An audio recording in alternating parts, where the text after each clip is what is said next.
with great willpower. नमस्ते everyone, welcome back to the class. और हमारी क्लास का आज का टॉपिक है नेचर ऑफ सोशियोलॉजी अर्थात समाजशास्त्र की प्रकृति। तो आइए हम देखते हैं कि समाजशास्त्र एज ए सब्जेक्ट किस तरह का विषय है। तो नेचर ऑफ सोशियोलॉजी या किसी भी विषय की नेचर से या प्रकृति से तात्पर्य है कि वह विषय साइंस है या फिर आर्ट है। और अगर सोशियोलॉजी साइंस है तो किस तरह की साइंस है सोशियोलॉजी? क्या वह प्योर साइंस है या फिर अप्लाइड साइंस है या फिर सोशल साइंस है? वेल, हमारी इस क्लास में हम इन क्वेश्चंस का आंसर ढूंढने का प्रयास करेंगे। तो सबसे पहले हम ये जानेंगे कि साइंस किसे कहते हैं। हम साइंस को समझेंगे तभी हम सोशियोलॉजी के विषय में ये कह पाएंगे कि वह साइंस है अथवा नहीं है। अर्थात पहले साइंस के हम कैरेक्टरिस्टिक्स देखते हैं, साइंस को समझने का प्रयास करते हैं, फिर सोशियोलॉजी की तुलना हम साइंस से करेंगे और हम इस सिचुएशन में होंगे कि ये जान पाए कि समाजशास्त्र साइंस है या कला है, और साइंस है तो किस प्रकार की साइंस है। तो देखिए, साइंस एक मेथड ऑफ इंक्वायरी है। जैसा स्टुअर्ट चेस कहते हैं कि साइंस का संबंध किसी विषय से नहीं है अर्थात किसी सब्जेक्ट से नहीं है। साइंस का संबंध तो साइंटिफिक मेथड के इस्तेमाल से है। अर्थात कोई भी विषय अगर वह अध्ययन करते समय वैज्ञानिक पद्धति का प्रयोग करता है तो वह वैज्ञानिक विषय है।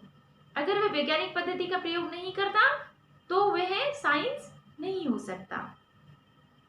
तो अब हम ये देखते हैं कि साइंस की प्रमुख विशेषताएं क्या है। तो देखिए, साइंस की प्रमुख विशेषता है प्रमाण। अर्थात साइंस उस चीज में विश्वास करता है जिसको कि वह प्रमाणित कर दे, प्रत्यक्ष रूप से उसे वो देख पाए। जैसे कि कोई भी वस्तु ऊपर से गिरी तो वह नीचे की तरफ जाएगी। गुरुत्वाकर्षण का नियम ये साइंस प्रूव कर सकता है। लेकिन गॉड, ईश्वर कहाँ रहते हैं, गॉड कहाँ रहते हैं, गॉड कैसे हैं, इसके बारे में साइंस के पास कोई प्रमाण नहीं है। तो ये धर्म की विषय वस्तु हो गई, ना कि साइंस की।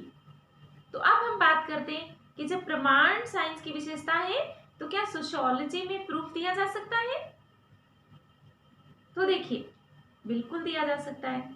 अगर सोशियोलॉजी में हम सोशल इन्वेस्टिगेशन करते समय या फिर सामाजिक घटनाओं का अध्ययन करते समय वैज्ञानिक पद्धति का प्रयोग करें तो हम प्रमाणित कर सकते हैं कि किसी घटना के पीछे क्या कारण है। डिटेल में हम आगे बात करेंगे। दूसरी कैरेक्टरिस्टिक साइंस की वो है ऑब्जेक्टिविटी। ऑब्जेक्टिविटी का मतलब होता है कि सामाजिक घटनाओं को उनके वास्तविक स्वरूप में देखना। जैसी सामाजिक घटना है उसे उसी रूप में देखना, ना कि अपनी पसंद नापसंद या अपने पूर्वाग्रहों के आधार पे सामाजिक घटना को देखना। देखिए, शोध करते समय आप अपनी पसंद नापसंद या अपनी पूर्वाग्रह का मतलब होता है बायसेस। अर्थात आप पहले से ही सोच के आते हैं कि अगर आप जनजातीय समाज का अध्ययन करने जा रहे हैं तो पहले से सोच के आए कि उनकी संस्कृति को आप हीन समझें, उनकी जीवन शैली को आप निम्न समझें, तो पहले ही सोच कर आ गए आप। फिर अध्ययन कैसे करेंगे बताइए, वास्तविकता को कैसे ज्ञात करेंगे? इसलिए साइंस की विशेषता है ऑब्जेक्टिविटी। तो सोशियोलॉजी में अगर ऑब्जेक्टिव स्टडी की जाए तो सोशियोलॉजी एक साइंस हो सकता है। फिर नेक्स्ट इंपॉर्टेंट कैरेक्टरिस्टिक है साइंस की, वो है कार्य कारण संबंधों का अध्ययन। अर्थात किसी घटना के पीछे क्या कारण है जिससे कि वो घटे, तो इसका विज्ञान में अध्ययन किया जाता है। जैसे कि दिन रात क्यों होते हैं?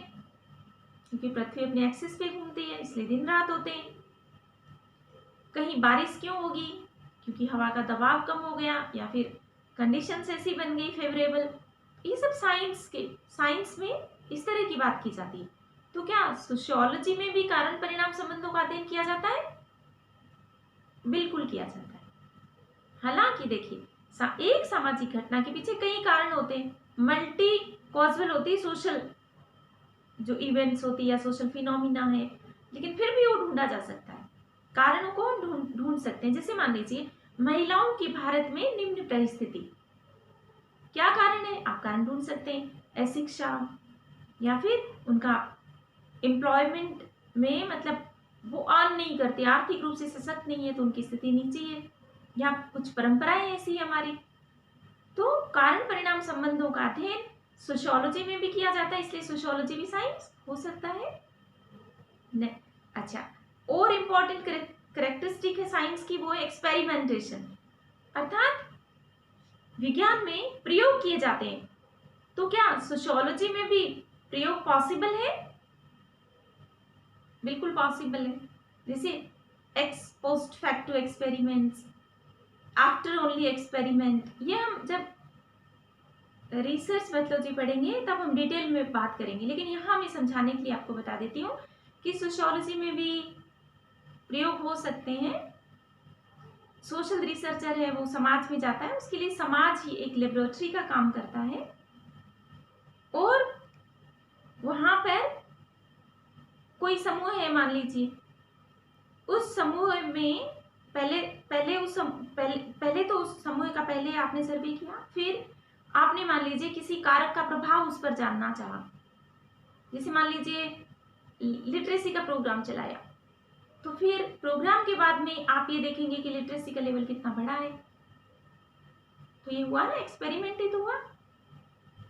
इसलिए देखिए स्टूडेंट्स, आपको आपके कॉलेज में फिजिक्स लैब मिलेगा, केमिस्ट्री लैब मिलेगा, लेकिन सोशियोलॉजी का लैब नहीं मिलेगा। तो क्या सोशियोलॉजी फिर साइंस नहीं है? बिल्कुल है, क्योंकि जरूरी नहीं है कि लैब हो तभी कोई सब्जेक्ट साइंस हो ना। तो सोशियोलॉजी का लैब तो पूरे सोसाइटी है। ओके, तो ये मत समझिएगा कि कॉलेज में लैब नहीं है तो सोशियोलॉजी साइंस नहीं हो सकता।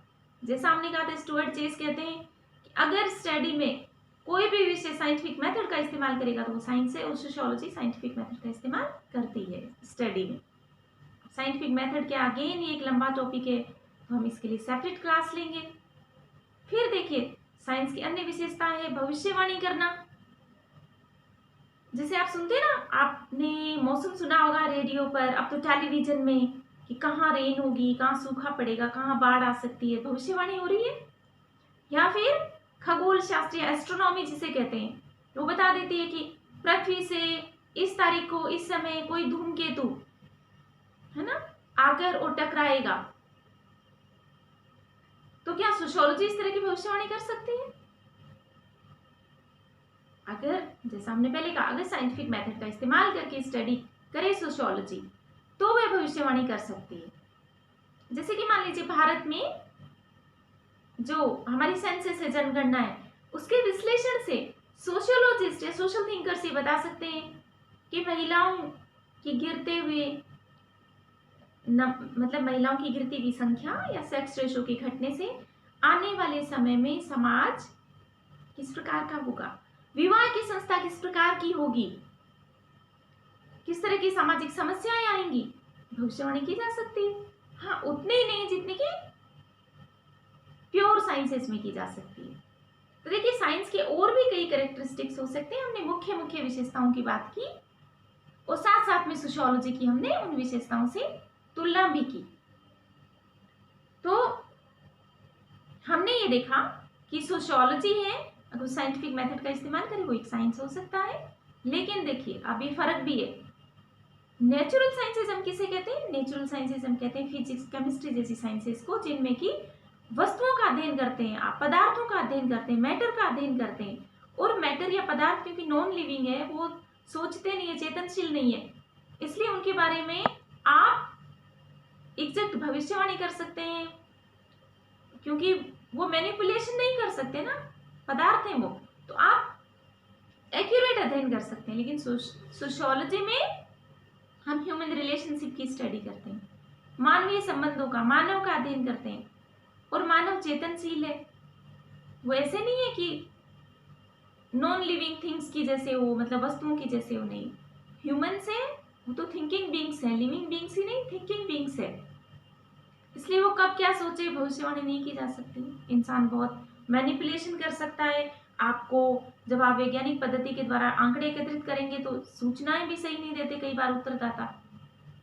इसलिए सोशियोलॉजी में इतना साइंटिफिक स्टडी हम नहीं कर सकते, इसलिए सोशियोलॉजी प्योर साइंसेस के जैसा साइंस चाहिए। प्योर साइंसेस में ऐसा होता है ना कि ये घटना है, मतलब ये कारण है तो इसका परिणाम यही होगा, वस्तु ऊपर से आप हाथ गिराओगे तो नीचे ही जाएगी। लेकिन सोशल साइंसेस में ऐसा नहीं हो सकता। जैसे मान लीजिए प्रॉब्लम है गरीबी की, तो गरीबी का कोई एक कारण बता सकते हो कि ये कारण इससे गरीबी आ गई? नहीं, गरीबी के बहुत सारे कारण है। जैसे मान लीजिए किसी के पास एम्प्लॉयमेंट है, अच्छी सैलरी है, तो भी वो गरीब हो सकता है। क्यों हो सकता है?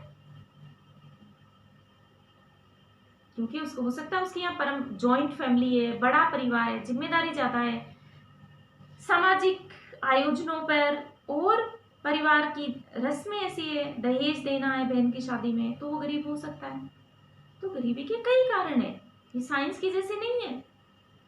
इसलिए सोशियोलॉजी है वो प्योर साइंस नहीं हो सकता फिजिक्स केमिस्ट्री की जैसे।